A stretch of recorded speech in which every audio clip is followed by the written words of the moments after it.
just the same. And I look at this, and the first thing I think is, why doesn't Jesus go after the Sadducees or the Herodians like this? I mean, look at the things he says in this text.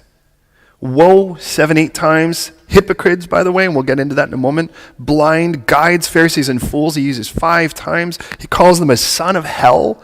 Tells them that they neither go into heaven themselves, nor do they allow anyone else. They're an obstacle for someone else to enter. He says that they'll receive a greater condemnation. How do you escape the condemnation of hell?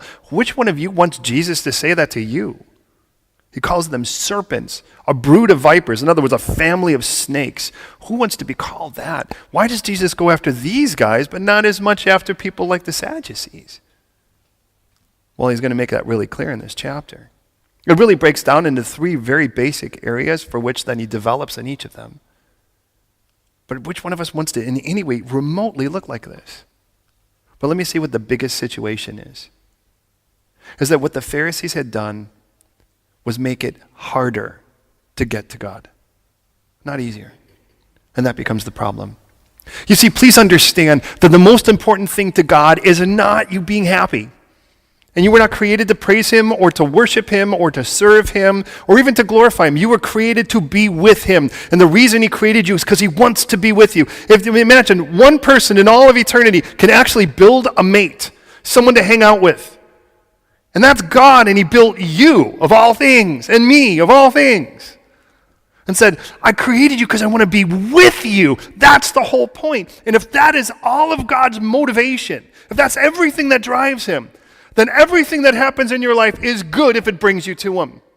It's just not good as far as you're concerned if it doesn't make you happy. So all of a sudden I realized that for some people, cancer was the best thing that ever happened to them. Now, not cancer for cancer's sake, but if that's what drove someone to the arms of God, it was a great thing for that purpose. Because what God really wants is you. That's what he really wants. And when the scribes finally ask him, a lawyer asks him, what's the greatest commandment? He says, let's be really clear on this. Love me with all your heart and all your soul and all your mind. Please just love me. If you loved me, the rest of it's all going to work its way out.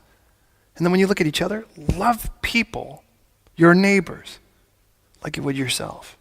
Because if you can put these 2 things in, everything else works out in the wash.